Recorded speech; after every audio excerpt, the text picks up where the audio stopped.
y a du monde à la messe, comme on dirait chez nous. Bonjour tout le monde. Queen, good morning. Yes, we're still in the morning. Je m'appelle Mona Fortier, je suis la députée d'Ottawa-Vanier-Gloucester et également très fière de vous accueillir ici comme coprésidente du caucus de la région de la capitale nationale et de pouvoir jouer le rôle de maîtresse de cérémonie ce matin. Before we begin, I would like to acknowledge that we are gathered today on the traditional and unceded territory of the Algonquin Anishinaabe people. We recognize and honor the enduring presence, cultures, and contributions of the Indigenous peoples, and we are grateful to be able to gather on this territory today. Alors aujourd'hui, nous sommes réunis pour faire le point sur la réponse du Canada aux tarifs imposés par les États-Unis et sur les mesures mises en place pour soutenir les travailleuses et les travailleurs, les entreprises, ainsi que nos communautés touchées par ce différend commercial. Alors que nous continuons à naviguer dans un contexte commercial toujours en évolution, notre gouvernement demeure déterminé à protéger les emplois, à soutenir nos entreprises et à renforcer la résilience de notre économie. We are here today to share how Team Canada is strong and united, and we will share how we are supporting Canadian workers, businesses and industry, and protect jobs, create some in this evolving economic during these difficult commercial trade times. I do want to recognize all of you that are here today participating to this important announcement. I do want to thank the whole team of Ideal Roofing ici. Merci pour l'accueil, Philippe, et toute ton équipe, et surtout pour nous mettre nous partager vraiment ce qui se passe pour vous comme entreprise, parce que c'est vous qu'on écoute aujourd'hui, donc merci. And I do want to say I have my colleagues here are each going to present share their announcements as we are gathered today. You see François-Philippe Champagne, the Minister of Finance. We have Mélanie Joly, Minister of Industry. We have Patty Hadju, who is right here, and also Evan Sullivan. They all have great long titles, so I will present them later. But it's really important for you to know that we are all here with also Giovanna Mingarelli.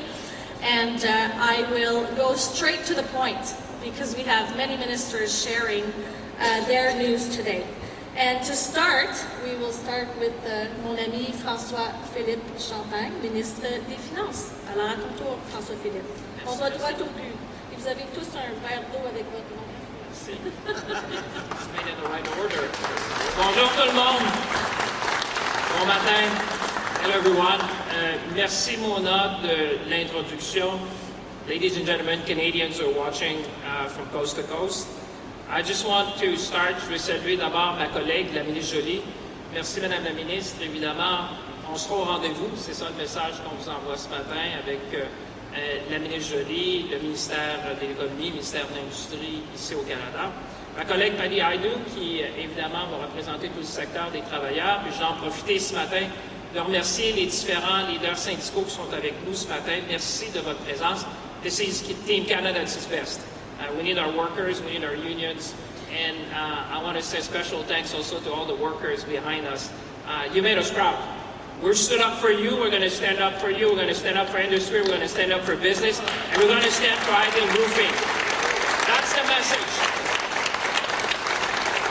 That is the message this morning to all of you. Je veux saluer évidemment mon collègue, le ministre Sullivan, qui a joué un rôle important aussi dans la réponse qu'on va donner.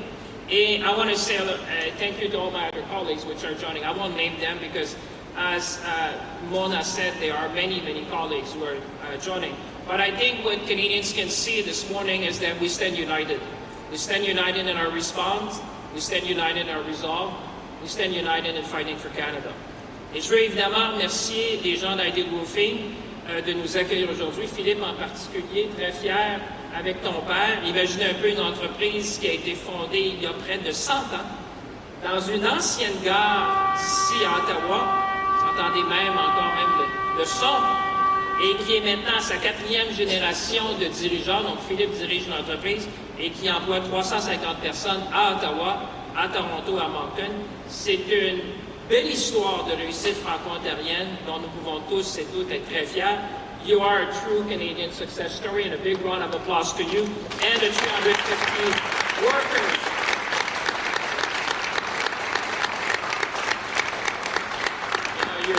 You're supplying roofing across the country, and I saw employees who started when you were very young, they told me. You were very young when they started.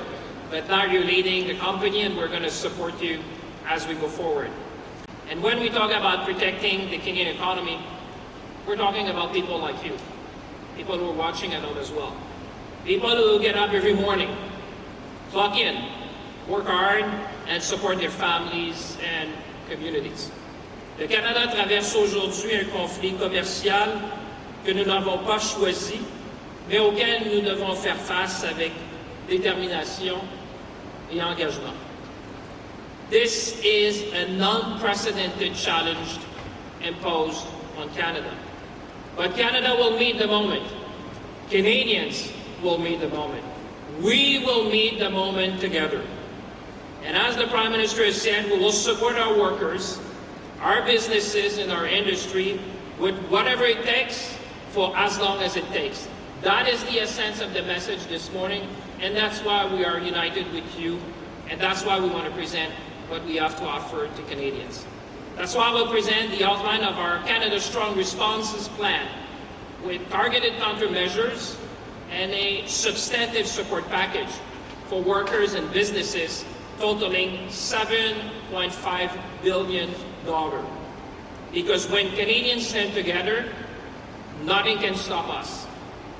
Over the past several months, as you have seen, our government has worked intensely and in good faith to reach a mutually beneficial trade agreement with the United States of America. Minister LeBlanc, our Chief Trade Negotiator, Janice Charette, our negotiating team, and the Prime Minister worked tirelessly on behalf of all Canadians. But ultimately, the terms proposed by the U.S. administration were uneconomic, unfair, and ultimately unacceptable. They asked too much of Canada and offered too little in return. Accepting them would have harmed our workers, people like you see here today, weaken our industries, and compromise principles fundamental to our nation. So we stood up for our workers, we stood up for our businesses, we stood up for Canada.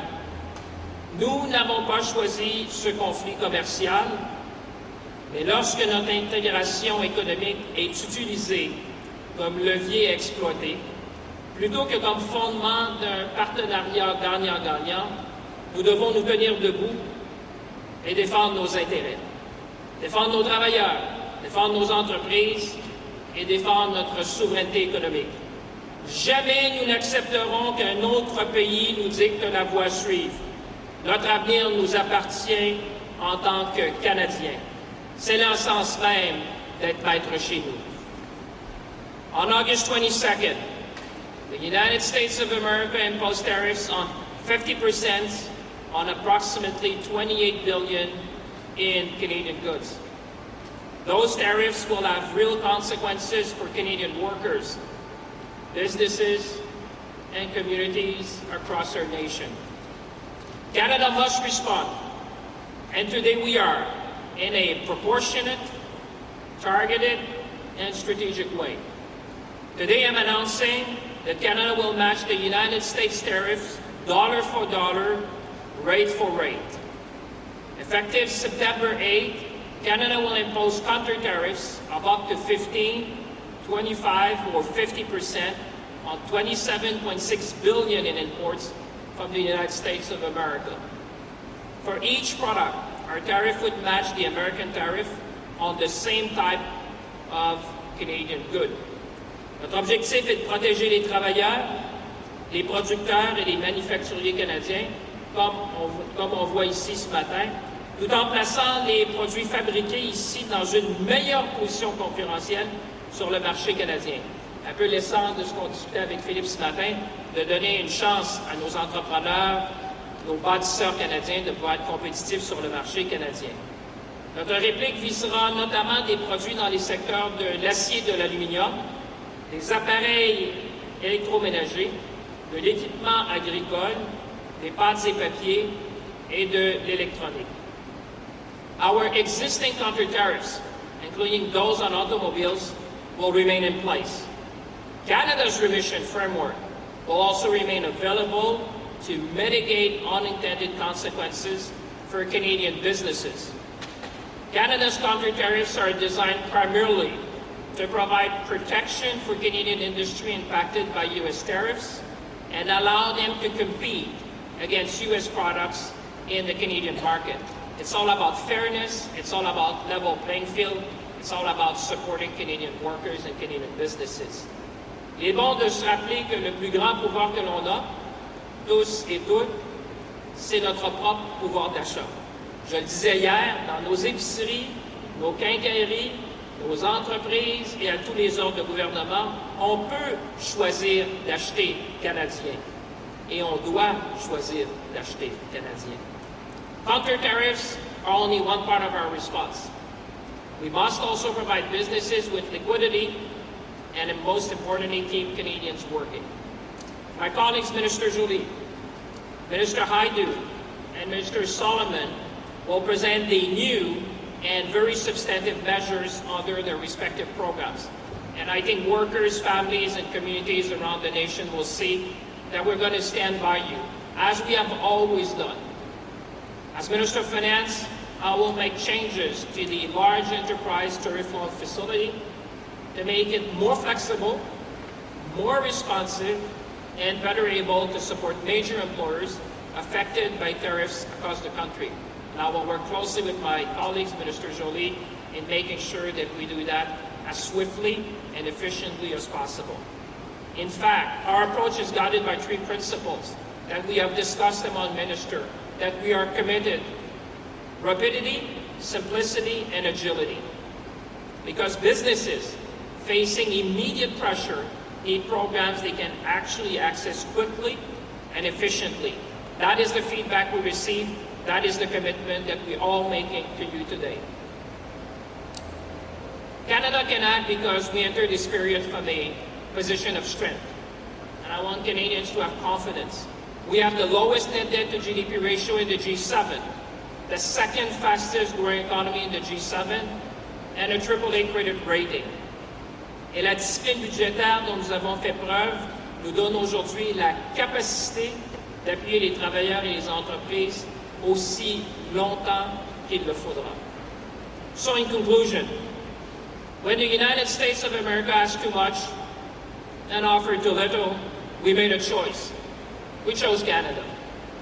Nous avons choisi de défendre nos travailleurs, nos entreprises, notre culture, nos langues officielles et notre capacité à décider de notre propre avenir. So now, let's continue to build Canada strong, because we are the true north, strong and free. Merci tout le monde.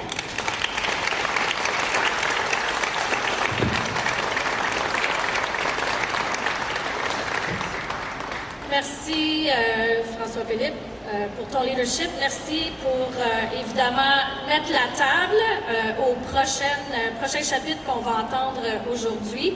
Et oui, tu as raison, nous sommes maîtres chez nous. We will stand up for Canada. We are standing up for Canada. And I would like now to invite Minister Mélanie Joly to present her chapter of today's announcement. Merci.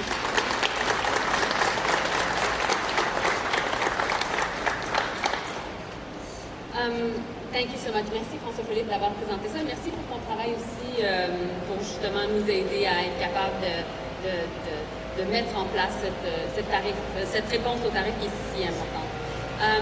We live in a much more complicated and dangerous world, and of course we take act of the U.S. decision. But to be frank, we've been on the front lines before, and when tariffs were imposed the first time, Canada acted quickly. We stood up for Canadian workers and businesses, and we supported the industries on the front lines, and we strengthened our economy so that Canada could weather the uncertainty. We were there then, and we are here now. And so I know that many business leaders, small entrepreneurs, workers across the country are anxious right now and concerned. We've been there, and we will be there. We will protect your business, we will protect your jobs. Donc, je sais qu'il y a beaucoup de préoccupations, d'anxiété présentement de la part des petites entreprises, des entrepreneurs qui sont tout à coup affectés par les nouveaux tarifs annoncés par le président Trump. On était là par le passé, on l'est maintenant. Aujourd'hui, on va être là pour vous. On va être là pour vous aider. Et d'ailleurs, on était là pour Philippe et Claude, parce que dans le fond, vous avez été affectés par la première tranche de tarifs, et puis vous avez été capable de garder votre gang extraordinaire ici, et donc, on va continuer à vous aider. Au cours de la fin de semaine, j'ai réuni mes collègues ministres responsables des agences de développement régional pour préparer le plan de match. Et j'ai donc travaillé avec Evan, j'ai travaillé avec Patty et plusieurs autres de mes collègues. J'ai également été en contact avec certains de mes homologues provinciaux, notamment j'ai eu de longues conversations avec Bernard Drinville, le ministre de l'Économie du Québec. Nous devons agir avec urgence pour protéger les travailleurs, les entreprises et les industries stratégiques du Canada. I will be heading later today to Alberta, to British Columbia and Ontario to meet with business leaders and workers directly affected by these tariffs, hear what they need from government, and make sure that our support is reaching those who need it the most. We will be agile and flexible, and we will continue to adapt as we go. We will not accept a bad deal that asks too much of Canada and offers too little in return. And of course, as François Philippe just announced, we will respond to the U.S. tariffs dollar for dollar. My job in the context of this crisis is to present the support measures for industries affected by these tariffs. And so our government is introducing a $7.5 billion package of new enhanced measures.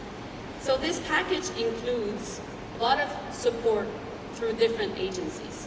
So if you're a small business right now, you have to contact either your regional development agency or the BDC, which you're potentially already working with.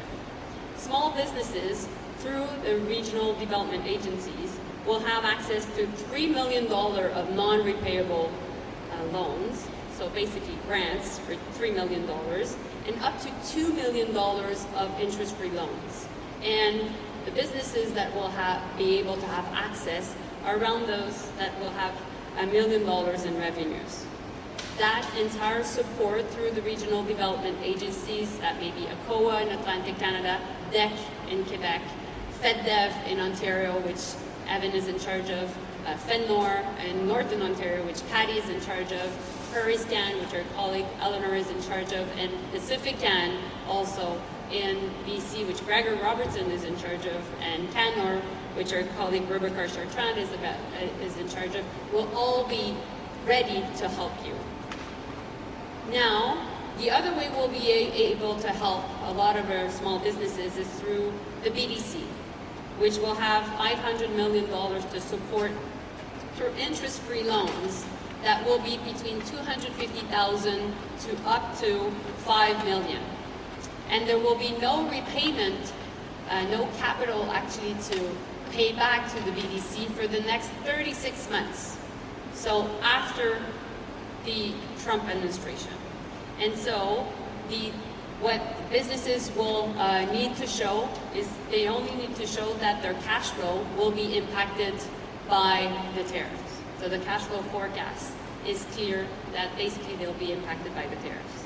And finally, for bigger businesses, so medium and big businesses, we will work through the Strategic Response Fund, so through the Canada Strong Diversification Fund, to help businesses. And we are now putting $2 billion to support these medium-sized and big businesses.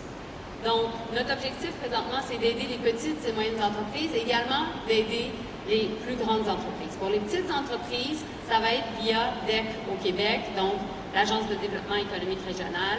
Il va y avoir du soutien non remboursable jusqu'à 3 millions de dollars qui va être offert aux entreprises affectées par les tarifs et 2 millions de dollars aussi de liquidité, donc de prêts sans intérêt. Il va y avoir également un programme via la BDC. La BDC va pouvoir offrir des prêts sans intérêt. Il n'y a aucun capital qui va être nécessaire à rembourser pour les prochains 36 mois, donc après l'administration Trump. Et ce que les entreprises vont devoir démontrer essentiellement, c'est que leurs prédictions de liquidité vont être affectées par les tarifs. Et finalement, nous allons voir également le Fonds de réponse stratégique, 2 milliards de dollars pour aider les grandes entreprises affectées par les nouveaux tarifs. Et on va aller rapidement, on va être très agile et notre objectif est de pouvoir justement vraiment être capable de répondre à la demande. Lors de la première tranche de soutien, nous avons aidé environ 1000 entreprises et nous avons protégé 36 000 emplois, mais nous savons que la demande va être plus grande parce que les tarifs affectent plusieurs différentes industries. So, under the first chapter of the trade war, we were able to support around 1,000 businesses across the country and protect 36,000 jobs. Right now, we know that there are many new sectors affected and, of course, many new businesses and jobs to be protected. The lesson from the first round of tariffs was clear. We cannot control the decisions made in Washington, but we can control what we build here at home. And we are already seeing Canadian companies step up like never before. These companies are showing us what Canada can do when we bet on ourselves. Voici comment nous gagnerons, en renforçant notre économie chez nous, en produisant davantage ce dont nous avons besoin et en facilitant l'achat canadien, l'embauche canadienne et la construction canadienne. Because economic sovereignty means having the capacity to produce, invest, and grow in Canada. Building at home is not a plan B, it is plan A. So, for many of you watching us right now, you may ask yourself, what can I do? What can I do to help? This morning I had the chance to talk with many associations of retailers to really have them on board to make sure that at your grocers, at your local shop, that you understand what are the Canadian products. And I have their support to make sure that's the case. And we will push them to make sure that that's the case. Because that's really how you can help. If you see a Canadian product, please support it. Because what is really important from this new chapter of the trade war is that actually when you choose a Canadian product, you're not only putting pressure on the US. Right now, you're protecting jobs. Because the new companies that are affected by the tariffs are actually those that you may see at the grocery store or at your local Canadian Tire. That's what you can do. And that's how we can launch this movement of resistance to what is happening to us. Et donc, c'est pour ça que c'est si important présentement d'acheter canadien. Parce que les nouveaux tarifs ne sont pas juste sur l'acier, l'aluminium et l'automobile, ce qui faisait déjà mal, mais ils sont sur des compagnies qui peuvent être à l'épicerie ou également dans les différents marchés ou les différentes boutiques où vous allez. Parce que les nouveaux tarifs sont sur des secteurs justement comme les boissons, comme l'alimentation, l'alimentaire, comme sur les produits forestiers, incluant sur les bâtons d'hockey, etc. Donc, vous avez un pouvoir sur la situation. Et donc, j'ai parlé ce matin avec le Conseil québécois du détail, justement pour que ça soit clair à l'épicerie, dans nos différents magasins, qu'est-ce qui est québécois, qu'est-ce qui est canadien.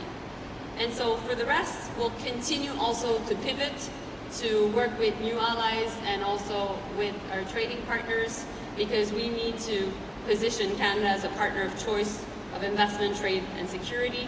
We'll continue to make sure that our businesses have access to more markets, more investments, and more opportunities for Canadians. So we're choosing our own course. We cannot wait for Washington to decide the future. We're strengthening our economy and building a more sovereign Canada. Merci.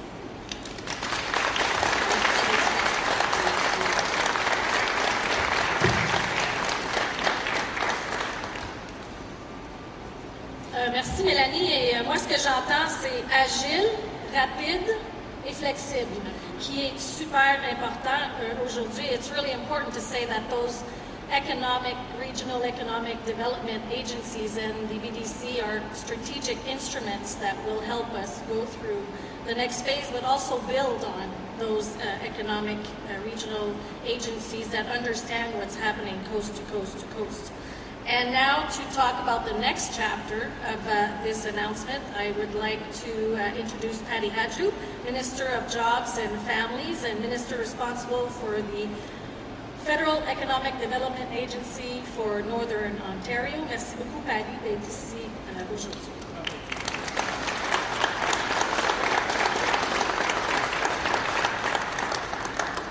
I'm going to use the water.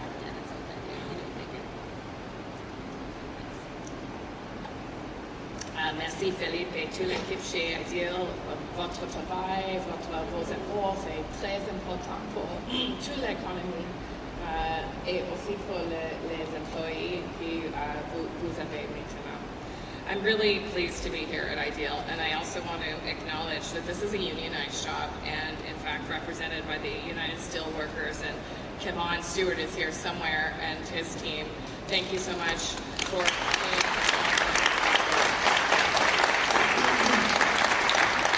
And there are many other union representatives here today. I'm not going to list you all, but it's important that you're here because what you do is fight for good quality jobs every single day.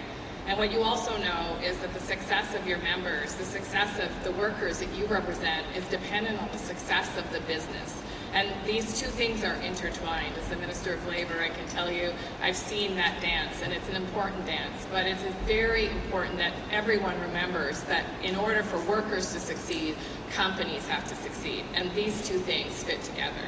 And so I'm really happy that you're here today representing the workers from across the country that are building Canada strong, that are doing big things across this country, that are actually the backbone of a very important plank of how we are going to not just withstand these tariffs, but grow through them and actually be the masters of our own destiny, as the Prime Minister says. In fact, I was with the operating engineers just yesterday in Kananaskis, and we got a greeting from the president of the International Union of Operating Engineers. And the president, President Downey, said not only are they supportive of what Canada is doing, but they're supportive particularly of the Liberal government and of Mark Carney in stepping up for workers all across this country. And they sent a message, which is don't give up, which is to continue to fight for your economy, for your sovereignty, and build the big things that are actually going to drive us forward. And so I just want to once again thank the union members because you've been with us since the beginning. You've been side by side as we announced the Major Projects Office, as we talked about Build Canada Strong, as we've developed the number of different supports that are going into creating the ports, the roadways, all the things. You're building all the things.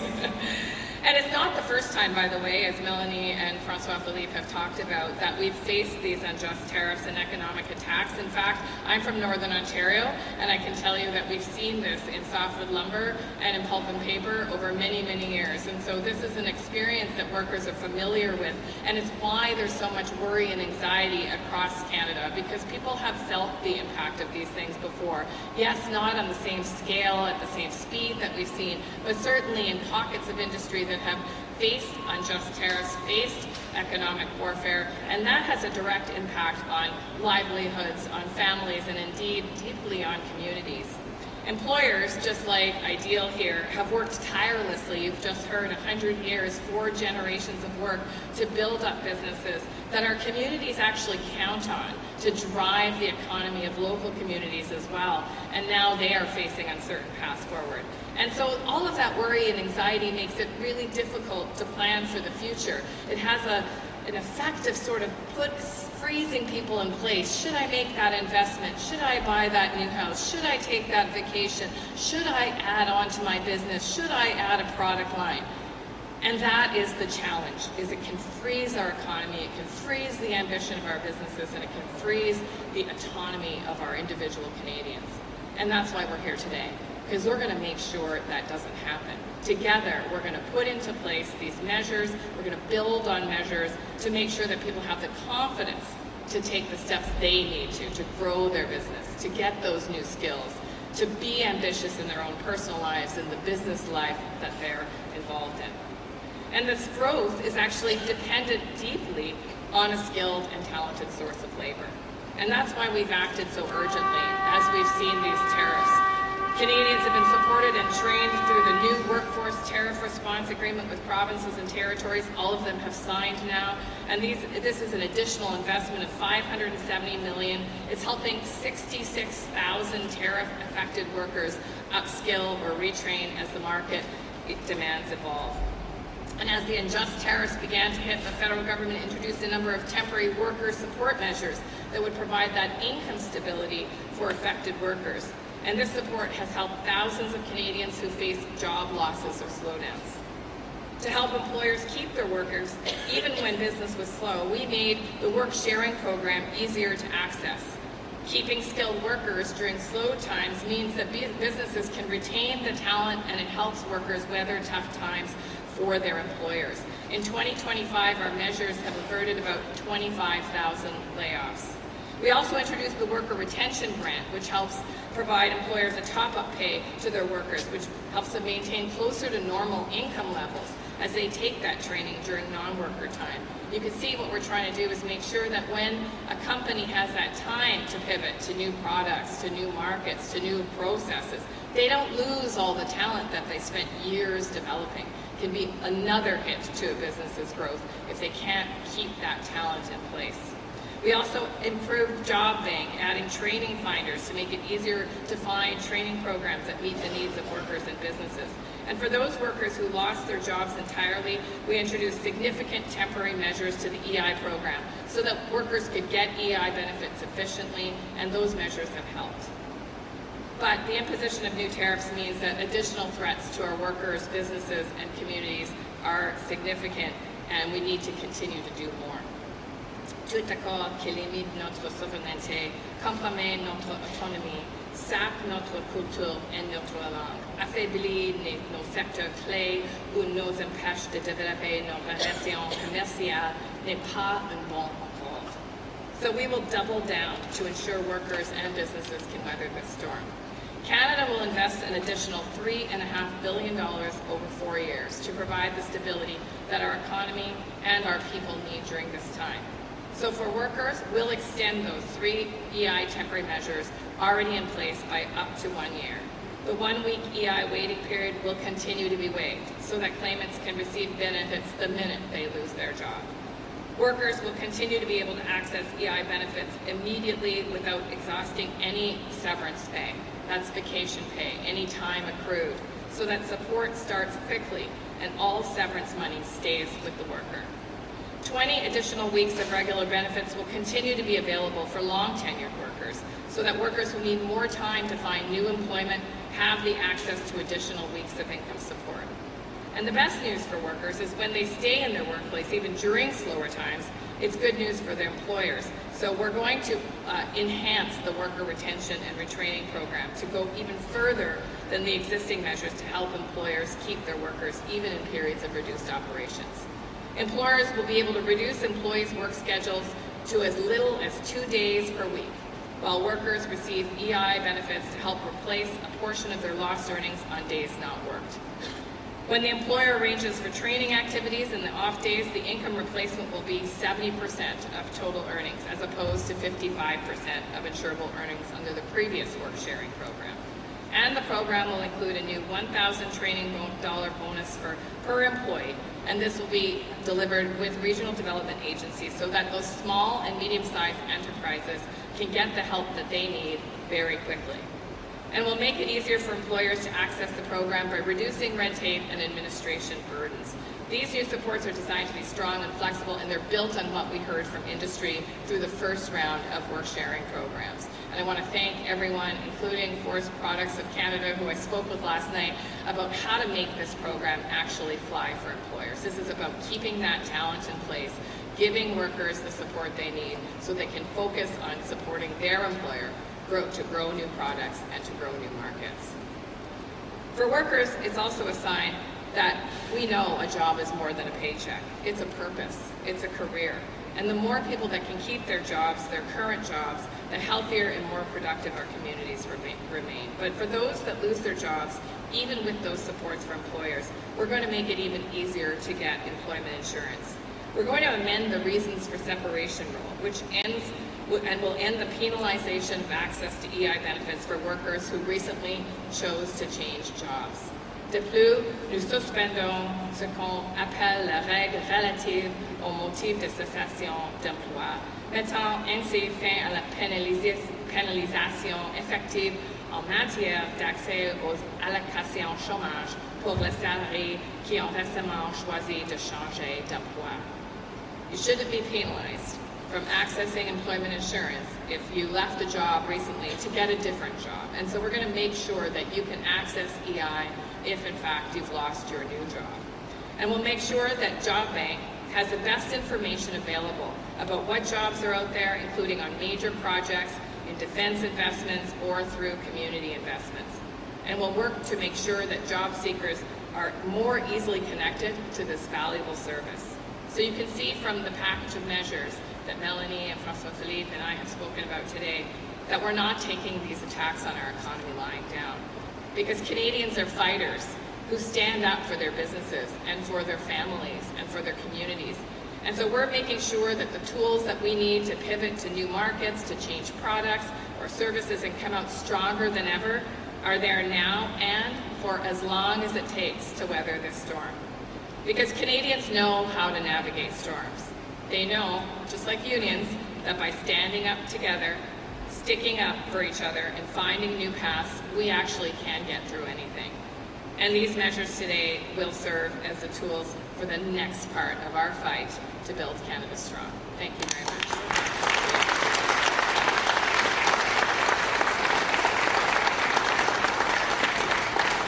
Merci, Patty. Thank you, Patty. And this chapter is really important because workers are key to our economy, and the response and the package that you just unpacked here is really important. And I know workers are very curious and will have to go and check how they will be supported. But you just laid out a lot in such little time, but you demonstrated that working with industry and finding ways to support workers is our response, and thank you for that.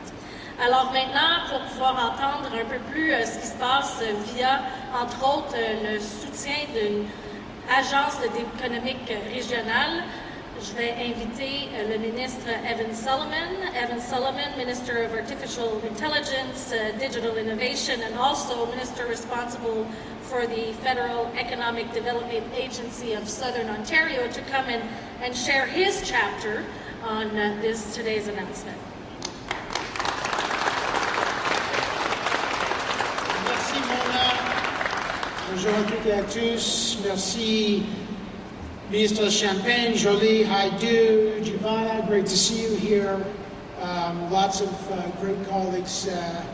Et merci à Claude et Philippe et à toute l'équipe ici d'Ideal Roofing de nous accueillir aujourd'hui. Quelle entreprise formidable ici, une vraie championne canadienne franco-ontarienne. C'est vraiment une grande compagnie. Merveilleux. Thank you. Some of the employees I've met 34 years, some a year. We're here to ensure that a company founded almost 100 years ago is here for the next 100 years, like many companies. This is FedDev territory, and we are glad to partner. Look, as my colleagues have said today, the message today is about protecting workers. Incredible men and women behind us right now, businesses, and building a more resilient country. We didn't ask for this trade conflict, but we're ready for it. As the Prime Minister said, we're always ready to make a good deal, but we won't sign a bad deal. We won't now, we won't ever. Prime Minister said that we're already giving ourselves more than anyone can take away, and we are just getting started. We have a plan, and you heard the outlines of it today, to protect our workers and to build this country stronger. So that's the message today. We're not going to bend. We're not going to break. We're going to build.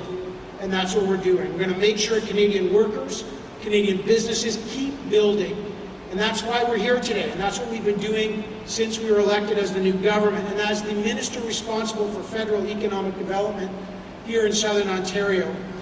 Every day I get to talk to businesses and I travel the province to meet entrepreneurs and manufacturers and workers who are building this country strong. And I speak to owners who in this context want to protect their workers and their communities. And I know I just want to welcome, as Patty did, our partners in this. The people you see in front of us are our partners, and I want to thank them. The automakers, the trade unions, Chamber of Commerce, steelworkers, Carpenters Regional Council, thank you. We're with you, we're working with the workers, as Patty said, as Mel said, as François Philippe said, we are here. Thank you for your support. And whether it's in Windsor, or Waterloo, or Vaughan, or Hamilton, or London, or in Ottawa, Toronto, or right here at Ideal Roofing, we see the same thing from our workers and our businesses. Canadians want to adapt, they want to innovate, and they want to build. I was in Lindsay and Peterborough last week. I was at Mariposa Dairy, over 200 people. Like Ideal Roofing, family started, family run, pillar of the community there. Armada Tool Works, family run, also great company, employing more than 200 people. They're creating good jobs, they're innovating, they're exporting, and they're building their communities, and they're leaning in to the future. They're not backing down. And that's important because, as we know, businesses like Ideal Roofing, like across Ontario and the country, are facing real uncertain times. But the businesses like Ideal Roofing, Canadian businesses, aren't standing still. They're focused on what comes next. And that's what today is all about. Our response is about investing in Canadians, in builders and innovators and businesses that will make the country more resilient and stronger as we emerge from this crisis. And that's why our government is investing another $1.5 billion through the Regional Tariff Response Initiative, delivered through our regional development agencies to help small, medium-sized businesses. We say that, but these are communities. These are people. These are moms and dads who are coaching hockey. Make sure they have those jobs, manage the tariff-related pressures, and continue investing in the future. And they're partners. And I always say that the regional development agencies are like the forward operating base of the federal government. They are close to the ground. They work incredibly closely with businesses. They know the communities. They know the chambers of commerce. They know the leaders. They know the ground up. And that's why they are such a critical part of our response. When uncertainty hits, relationships matter, and we know that businesses need more than words of encouragement. They need investment, they need partnerships, and they need confidence, and that's what the plan that the Finance Minister, Industry Minister, ESTC for Patty, that's what we've outlined today. And let me just say that Ideal Roofing is maybe the best example. Depuis presque d'un siècle ici, Ideal Roofing contribue à bâtir la collectivité canadienne à l'économie de notre pays. Founded right here in Ottawa, 1929. Tough year. The company now employs 350 people. As you see, manufactures metal roofing and siding, steel built here in Canada, supporting Canadian to build houses across this country, and that's what we're doing as a government. And like so many manufacturers, Ideal Roofing's felt the impact of tariffs, the trade uncertainty. They export. We've got the best businesses in the world here. We're exporting around the world. We want to continue that. The easiest thing would have been to pull back and wait, to pause, to let the uncertainty freeze growth. Instead, Ideal Roofing, like so many companies, have chosen to invest, to get on the front foot. They're choosing to build. And that's why I was so proud that with $700,000 of investment through the Regional Tariff Response Initiative, through FedDev, Ideal Roofing is now investing in new advanced manufacturing equipment, and we just saw it when we toured. There'll be more in other factories around the country to strengthen the company's productivity and competitiveness. Claude and Philippe, his team, I'd say your family, but I'm sure you've been here so long, you're like family already, are making sure that not only they get through the crisis, but they're going to be stronger when we come out of it. And that's exactly what the rest of the country's going to do. It's the kind of company we want to support. That's why we're proud to be here. It's how Canada succeeds. We invest, we innovate, we build, we fight. And I've seen that at Mariposa Dairy and Armada Tool Works, or Comoldco in Guelph, the mold makers, the auto sector, the parts makers, tool and die makers, determined and ready to compete. So to the team, to the workers at Ideal, thank you for continuing to do this. Thank you for giving us a real example. Lead, invest, persevere, grow. And to the other innovators in Southern Ontario, FedDev is with you, the government's with you. As Francois Philippe said, it is going to be simple, agile, flexible. We are here to partner and make this work pragmatically. We'll get through it. We got a plan. This government was elected knowing that the world was changing. It's changing. We're ready. We've got the fiscal firepower, and we've got the plan.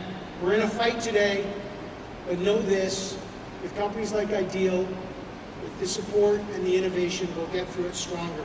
So I want to thank you very much. Merci beaucoup. And thank you for hosting us here at such a great company.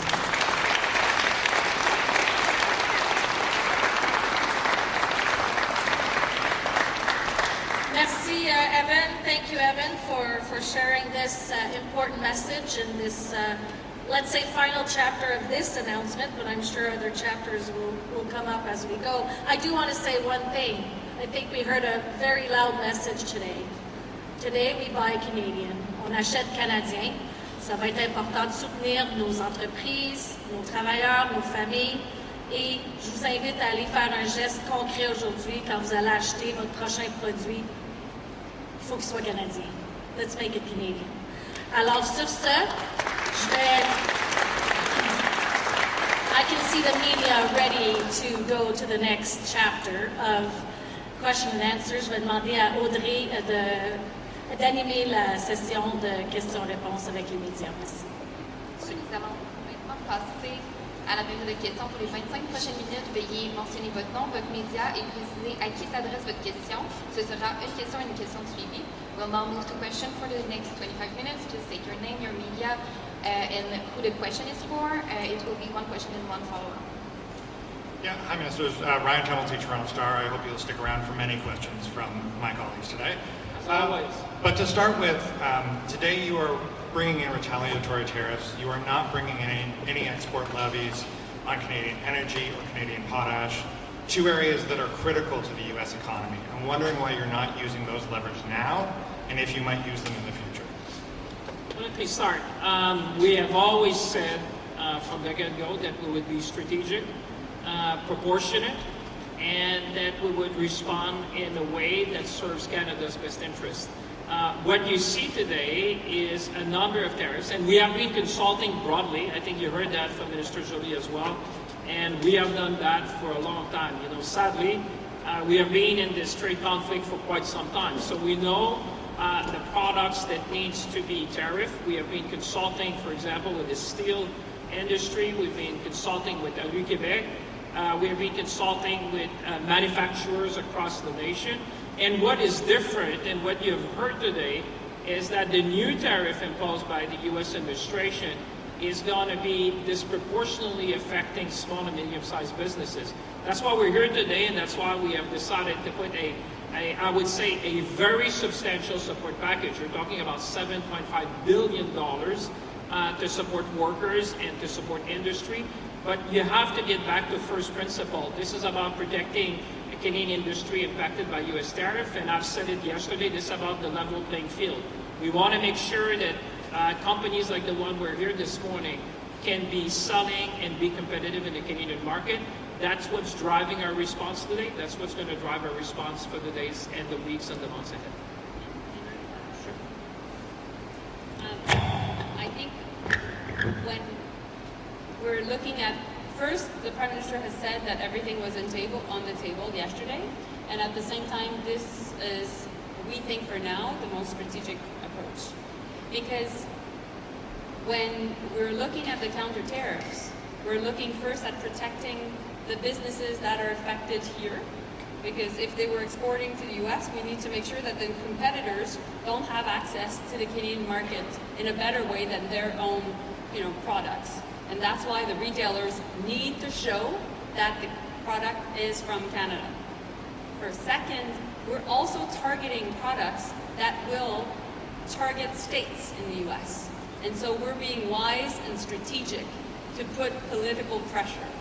And that's why we think it's the right thing to do right now, and that's why I think François Philippe's approach is just the perfect one for now. François? Yeah, yesterday, Ontario Premier Doug Ford called the president a loser. He called him the king of bankruptcies and used some other colorful language to describe the president. I'm wondering if you think that hurt the relationship, and if anyone in the federal government asked him to tone it down. Listen, we have seen this for a long time. Minister Joly and I have been both Foreign Minister of Canada. We have been engaging with the U.S. administration for a long, long time. And one thing I've learned is not to comment on every remarks that is being made on either side of the border. My job, our job here this morning, is to fight for Canada, is to fight for our workers, is to fight for industries, is to bring the support to make sure that we give them a bridge when we have more stability in our economy and certainly in specific sectors that are affected by the U.S. tariff. That's what Canadians are expecting from us. They're expecting each and every one of us and the Prime Minister to stand up for Canada. That's what we did in our trade negotiation, to pivot, to make sure that we support the workers behind, the families, the communities across our nation. And at the same time, and I think that's been mentioned by my colleague, Plan A has always been to build Canada, to remove inter-provincial trade barrier, to make sure that we diversify. I'm going to be hosting the Finance Minister of India just tomorrow, 5th largest economy in the world, 1.4 billion people that want to trade with Canada, and at the same time to make sure that we do big things in this country. This country is a nation that does big things. Just think about Churchill Falls we did recently. That's another James Bay. A whole generation of people have dreamed about that. 20,000 jobs. You're talking about 70 billion of investment. Look at what the Prime Minister announced yesterday with my colleagues, Mr. Joly and others, about shipbuilding. We're investing in Canada, we're investing in Canadians, we are building our country strong. That's the response that Canada needs to have. Sir. Hi. There's a bit of passion in that. I could see that in your eyes. Cormac McSweeney with City News. The Prime Minister briefed opposition leaders today on the state of talks and these measures here, but Conservative leader Pierre Poilievre is out again demanding that the government release the draft text of the deal that was on the table that you walked away from, saying Canadians have a right to see what you walked away from.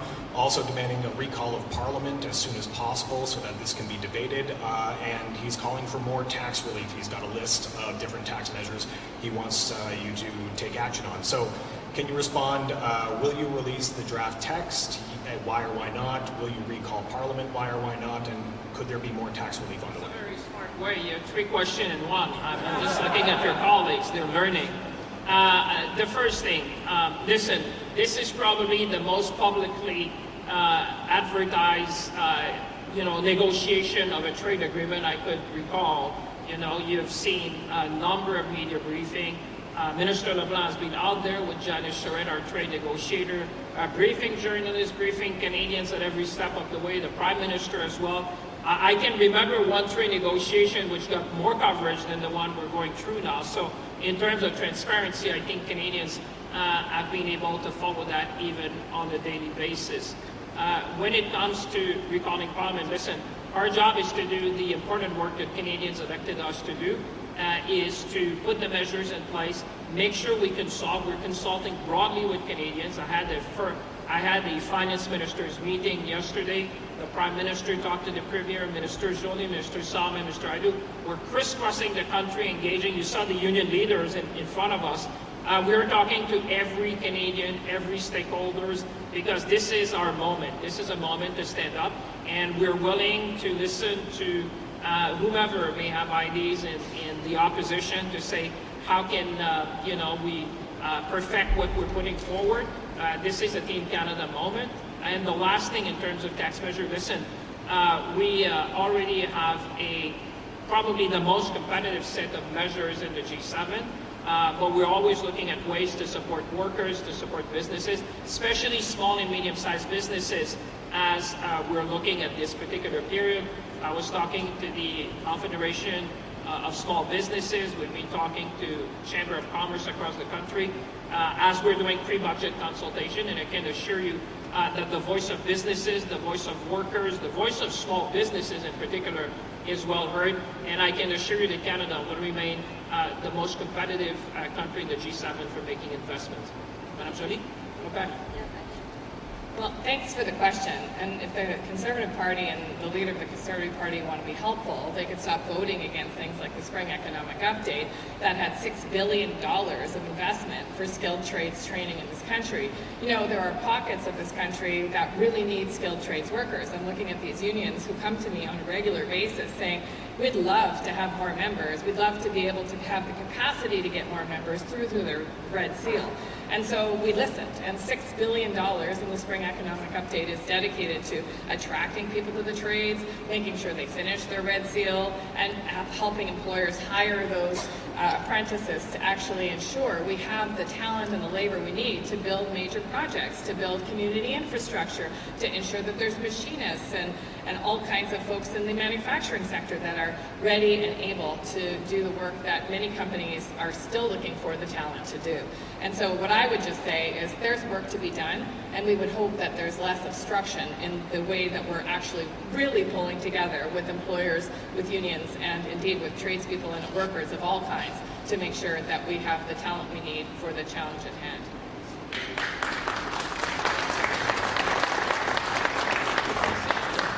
And not did they only vote against reskilling workers, they also voted against any form of support for businesses that we've been putting forward to help the auto, steel, aluminum, and forestry workers that are affected by the tariffs. So just basically walk the talk. That's what I would say to Mr. Poilievre. Just to go back on the question on Doug Ford. Of course, we all know that Premier Ford is a very colorful person. I have a really good relationship with him. I must say that the auto sector is a key consideration for this government. Of course, and the steel sector, both are very much present in Ontario. I've been in contact with the president of Ford Canada, the president of Honda Canada, and the president of Toyota Canada, following the threats of 50% of tariffs against auto. And so, of course, we'll fight back.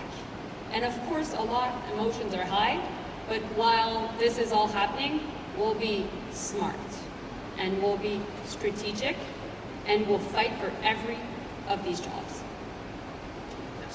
And then as a follow-up, it sounds like a no to releasing the text. I'll let you correct me if I'm wrong in that, but I want to ask about Keystone XL pipeline. You were not at the table for the negotiations, but you guys have been briefed on the negotiations. Can you confirm whether or not Keystone XL was a part of the deal? Was it used by Canada as a bargaining chip? And then also, what was the proposal on the table? Because was it anything beyond the Prairie Connector and the Bridger pipelines that we've already seen moving on both sides of the border? Yeah, no, that's 4 questions in 2, but listen, what I can say, and I will defer to Minister LeBlanc, our chief trade negotiator, to tell you specifically what was said at the table. But suffice to say that what we're doing is going back to Plan A. Plan A has always been to build our natural resources. Plan A has always been to build our critical minerals. Plan A has always been to increase our infrastructure. Plan A has always been to diversify our trade.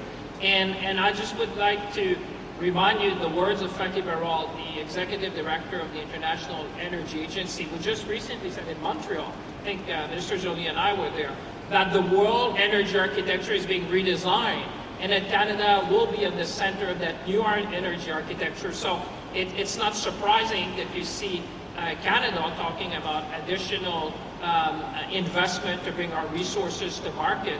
The good thing is that we're diversifying. You've seen that a number of the LNG projects on the West Coast, we already have off-takers in Asia, and more recently we've seen our German friends, which have said, listen, the most sought-after commodity today is trust.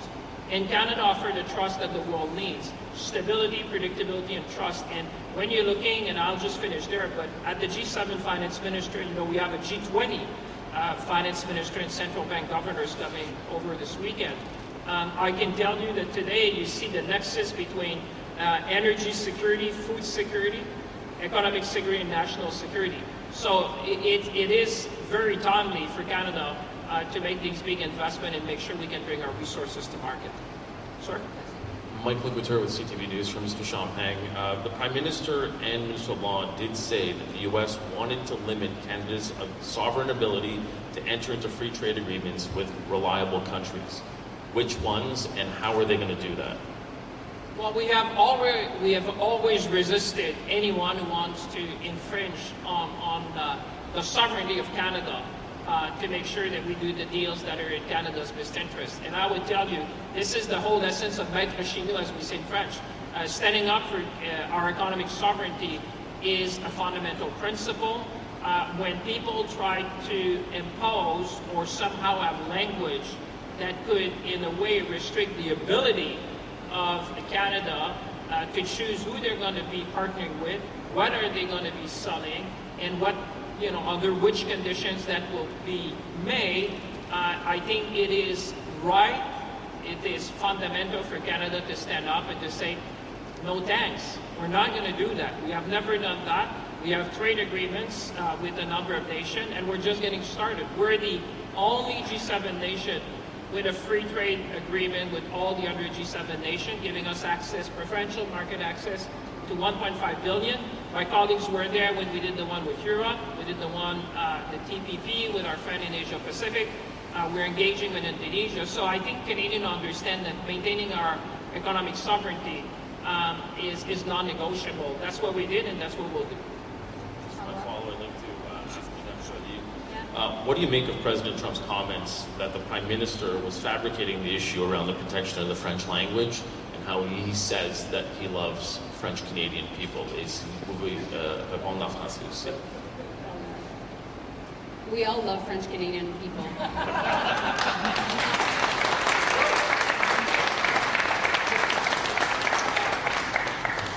I'm in love with one too.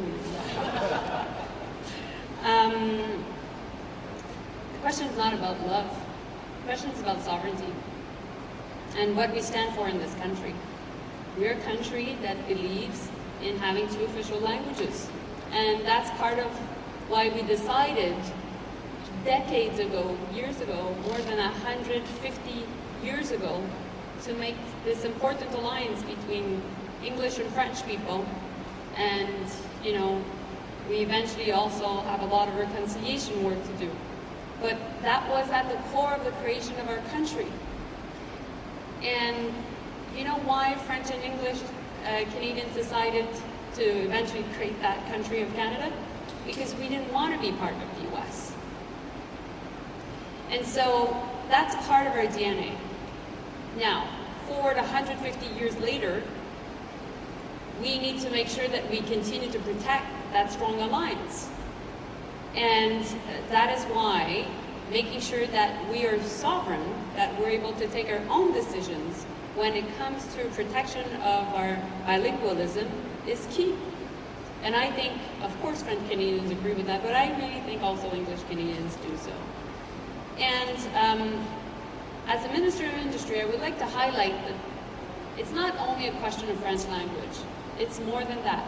It's a question of protecting the workers in the cultural sector.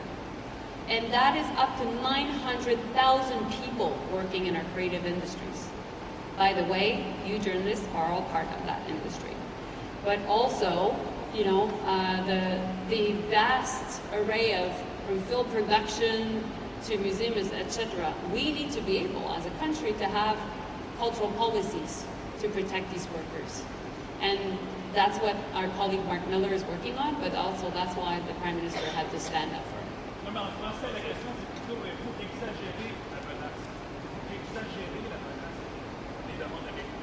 Premièrement, juste pour répondre à la question en français, on aime les Canadiens français, on aime les Québécois. C'est pas une question d'amour, c'est fondamentalement une question de souveraineté.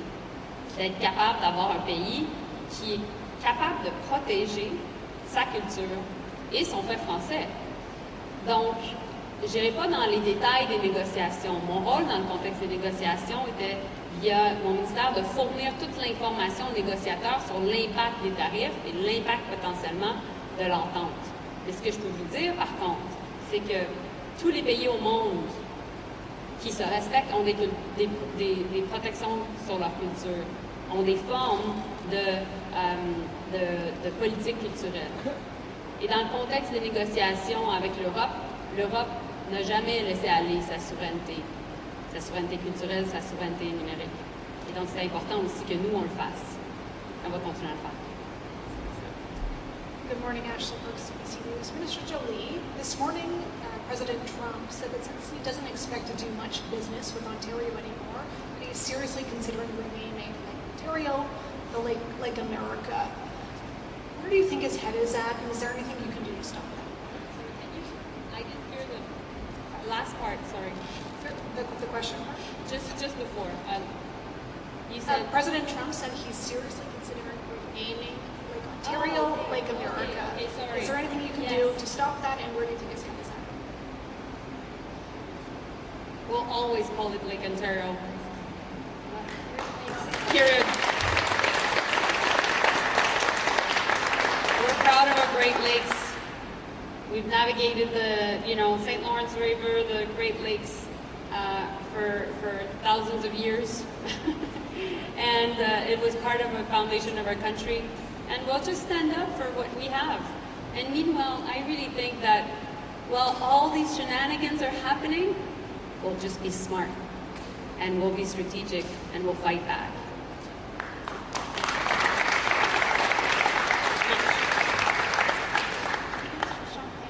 What do your calculations tell you the economic impact of these counter tariffs you're moving ahead with will be on Canadian consumers and Canadian companies?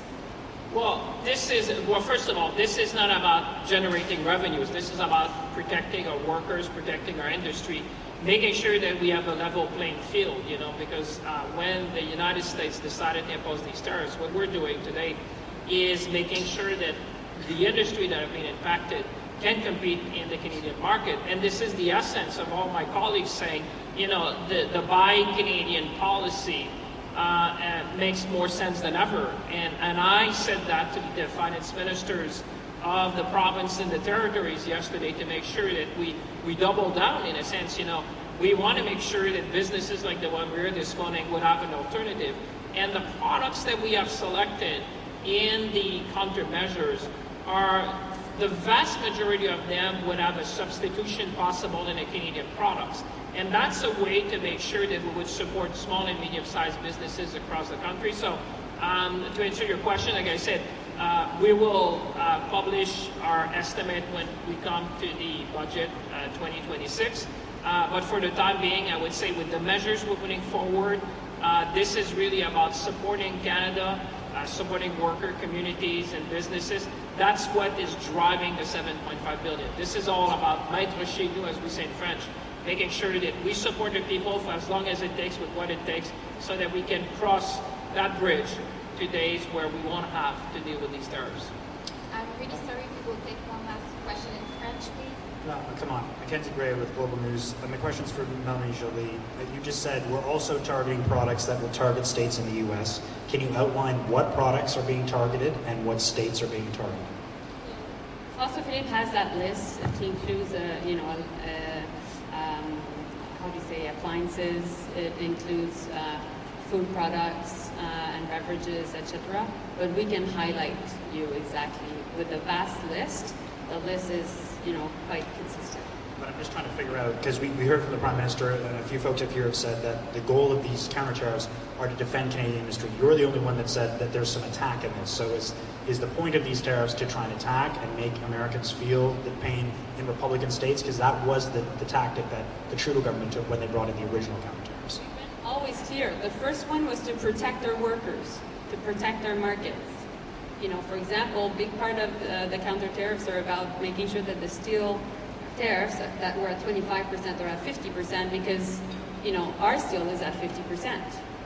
So that's an example. But of course, we've always been clear that we need to put pressure. And that is actually the reason why there are counter tariffs. And, you know, I think in the US, they're very much aware of that. And that's why they've been pushing to get rid of US alcohol on shelves, because they know that it's having political pressure back home for them. Merci. On va prendre une dernière question en français. We'll extend a bit. Let's extend. In fairness, there was a number of interventions. I appreciate you've been patient. Canadians have been patient at home. It's a long press conference, but it's not fair if we say it under 5 minutes or so, just to make sure we have, in all fairness to all of you patiently waiting. I'm just trying to manage fairness here. You go, sir. Thank you, Minister. Cameron Ryan with CPAC. In the list of tariffs released this morning, we see a lot of products used to build homes. I'm talking about treated wood, carpeting, fittings, doors, sinks, bathtubs, so many other products. Are you concerned that tariffing these products is going to make it more expensive to build homes in Canada when your government says that it's trying to make it easier to do so? Well, as you've heard from the get-go, we have been very strategic in how we have selected the list of products. That when you go down the list, and I appreciate it's fairly detailed. It's hundreds of pages of codes. But what you will see is that a large proportion of the countermeasures we're bringing forward are relating to steel and steel derivative and aluminum derivative. So that's a big chunk of them, which the industry actually has been advocating to all my colleagues. Ms. Taidu, she comes from a region that has been manufacturing for a long time. So we've heard the pressures around the country. And sadly, I said, we have been playing in that movie before, so we kind of know where we need to act to protect Canadian industry. So that's the vast majority. The other ones have been more sector specific. We have been listening to stakeholders across the nation, making sure that they are targeted, strategic, and very specific to the vast extent people can substitute for a Canadian product, because that's the whole point of that, is that at the end of the day, you want to have a level playing field for Canadian companies. Because if they're going to be, if our Canadian workers and industry are tariffed to go to the U.S., you have to make sure that, you know, imports from the U.S. would be tariffed at the same level, so that you have a level playing field. That is the philosophy. That's the first principle, so that you have a level playing field. So that's why we have been very targeted, strategic in drawing up that list. Okay. And the excise tax on gasoline, it's been a tax holiday for the past several months, kind of back in the spring. Do you plan to keep that gas tax when it expires in, I believe, September 8th? The Conservatives are calling for you to keep it. First of all, let me thank you for your question, because whilst we're talking about all that, this has, and I think Minister Joly highlighted that a bit with Minister Adu and Solomon and colleagues, this is creating a lot of concern around the country. I mean, the situation we're living through. It is quite unprecedented when you have a close trading partner which is trying to exploit the economic integration, as opposed to using that as a base to do a win-win trade agreement. And I can understand for folks watching at home, I want to reassure them that we are confident in the Canadian economy, and that what we're doing today is going to support families and communities. To your question, clearly, the things that is top of mind for people watching at home is the cost of living. There's no doubt about that. They're seeing that. This is adding to some anxiety, because people are concerned about the end of the week and the end of the month, the price of grocery, the price of gas, the price of rent. What I want to say to Canadians is that we've been acting on all three fronts. With the Canada Grocery Benefit, to help people, making sure that they have the support they need when they go to the grocery store. On housing, we have done generational investments to support people with affordable housing. And when it came to gas, we suspended the excise fuel tax, the federal excise fuel tax. And so the Prime Minister and I are always listening. We understand cost of living is, if you look at the polls, you would say that Canadians, that's top of mind to everyone. And I can assure you that we're very much seized of that issue. And we're always looking with my colleagues to support Canadians in times of need. Are you going to do it or not, though? Or you're thinking about it? Have you ruled it out? I think I've answered your question very extensively on that. And I think that's your third question. Thank you. Next But question. thank you. Thank you for taking my questions today. The Prime Minister said in his speech on Saturday that in this year's budget, Canada will go even further in making Canada more attractive to businesses and investors. Does this mean that there will be more tax reforms incoming? And is Canada still committed, with today's announcement, is Canada still committed to a fiscal anchor for its deficit in the coming years? Oh yeah, we're committed. Listen, what I said to Canadians in the sense, the good thing is that because of the fiscal discipline that we have shown, the Prime Minister, my colleagues and I, with lower expenses and we have higher revenues, if you've seen, we enter this period in a position of strength. That's why I'm saying we're standing here in a position of strength, saying we have the wherewithal to support Canadians, workers, and businesses with whatever it takes for as long as it takes. So that's the first thing. We have the lowest net debt to GDP of any G7 nation. We have, despite all of what we discussed this morning, we are forecasted to have the second fastest growth in the G7, and we're the only country in the G7 with Germany with their AAA credit rating. If you look at the markets, you will see that they believe in Canada. We all believe in Canada. I know Canadians believe in Canada, and they know that we can meet the moment. You've seen comments also from a number of banks this morning that say Canada has what it takes to withstand that for sure. So that's the first thing. The second thing, on being the most competitive, definitely. I would say the marginal effective tax rate today in Canada is the lowest in the G7. We're always looking to make sure that businesses like the one we have here today would have the support they need. Our productivity super deduction is already paying dividend. You've seen we've created record level of employment. I would say that's why now what we're doing today, that's on the macro level with my colleagues, is that we're going to support people where they are. Because we know that this is going to affect, small businesses in particular. That's why we're here today. This is a small business. That's why you've seen significant investment in worker support with Minister Aidoo. This is one of the most comprehensive suite of measures that we can put to support our workers. And with Minister Joly and my other colleagues, we're going to make sure that businesses who need our support, we will provide the support they need to weather that. But I would say Canadians at home should feel confident. Canada is entering this period in a position of strength. Thank you. And this is for Minister Joly. President Trump has threatened additional tariffs on auto sector. Just wondering if there are more targeted measures incoming for the auto sector in the coming months or weeks or months. So we, of course, always take note of what President Trump says. We haven't seen anything coming out in terms of executive orders. Therefore, we will take action should there be executive orders. For now, the tariffs against auto are at 25%, which was the case even before the negotiations that ended up in basically failing last week. Notwithstanding that, the threat to the auto sector is real, and so that's why I've been engaged with key presidents of our major auto sector companies, Honda, Toyota, Ford, and we'll continue to engage. We have supported many of these plants over the past months, and so that has been helpful for them to continue to be able to weather the storm.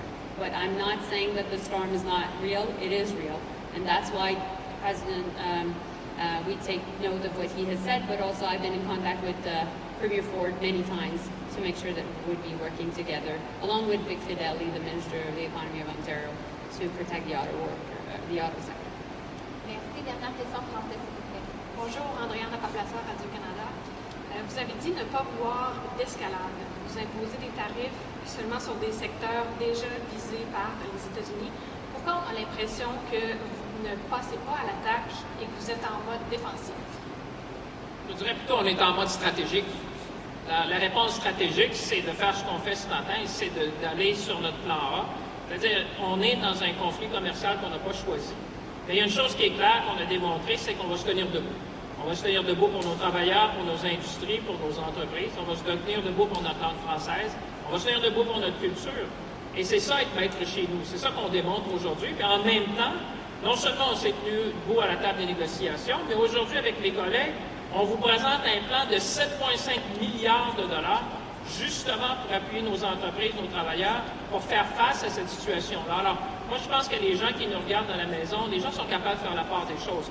Vous savez, dans un conflit comme celui-là, il faut être stratégique, il faut être mesuré, il faut être sérieux dans la réponse. Et je pense que ce matin, ce qu'on vous présente, c'est une réponse qui est responsable, sérieuse et stratégique pour faire face à la situation comme elle est aujourd'hui. La ministre Joly disait, écoutez, les choses peuvent évoluer. Hein? On l'a vu, vous savez, on vit dans un moment où il y a énormément de volatilité, de complexité. Et ce moment, ce qu'on essaye de ramener pour nos entreprises, c'est du soutien. C'est-à-dire, on va être avec là, dans cette période-là. Il y a beaucoup de choses qui arrivent en même temps, mais on est là avec vous. On l'a été déjà, parce qu'il faut savoir que ce qu'on annonce ce matin, le 7,5 milliards d'investissements qu'on va faire, de soutien, ça s'ajoute aux 25 milliards qu'on a déjà mis en place dans les 18 derniers mois. Donc, on a déjà été au rendez-vous. Et là, ce qu'on fait avec la ministre Joly, la ministre Saliou, c'est qu'on bonifie un nombre de programmes, justement, pour être sûr que ça soit simple, que ça soit flexible et que ça soit accessible aux entreprises chez nous. Est-ce que je peux juste ajouter une question? Je pense que on est en guerre tarifaire, on a des lignes de front, puis on les défend. Et l'autre analogie qu'on pourrait prendre, c'est que on joue aux cartes. On sait qu'on a plein de bonnes cartes dans notre jeu. Mais on n'est pas prêt à les utiliser tout le temps lors de la première main. Il faut être intelligent. C'est ce qu'on fait. Avez-vous évalué l'impact que vos contre-tarifs vont avoir sur les ménages canadiens? Et si oui, est-ce que ça se compte en millions ou en milliards? Et on est dans les débuts de cette nouvelle ère tarifaire, c'est-à-dire de l'augmentation des tarifs qu'on a vus. C'est pour ça qu'aujourd'hui, on répond de façon très importante. Les économistes vont faire leur analyse, évidemment, mais ce qu'on présente aujourd'hui, c'est un plan de soutien pour les travailleurs, pour les entreprises, pour les industries, qui vont nous permettre justement, dans la grande majorité des cas, c'est pour ça qu'on a mis beaucoup d'emphase sur l'achat canadien, de substituer des produits d'importation pour des produits canadiens. Alors, je vous dirais qu'il est un peu prématuré de juger de l'impact économique de tout ça maintenant, parce qu'il va y avoir un facteur de substitution, c'est-à-dire que des gens qui importaient des produits des États-Unis vont choisir des entreprises canadiennes, des entrepreneurs canadiens. Et évidemment, quand on arrive à substituer ça, en plus du programme qu'on vient de mettre en place, moi je vous dirais que vous avez vu les commentaires des grandes banques ce matin, certaines d'entre elles disaient que le Canada est bien placé. Et comme je le disais, on est dans une position de force parce qu'on a été des gestionnaires responsables et prudents.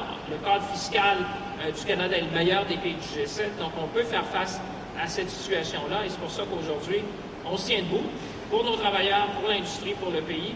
Et c'est exactement ce que les Canadiens s'attendent de nous. Merci tout le monde. Bonne journée. Merci.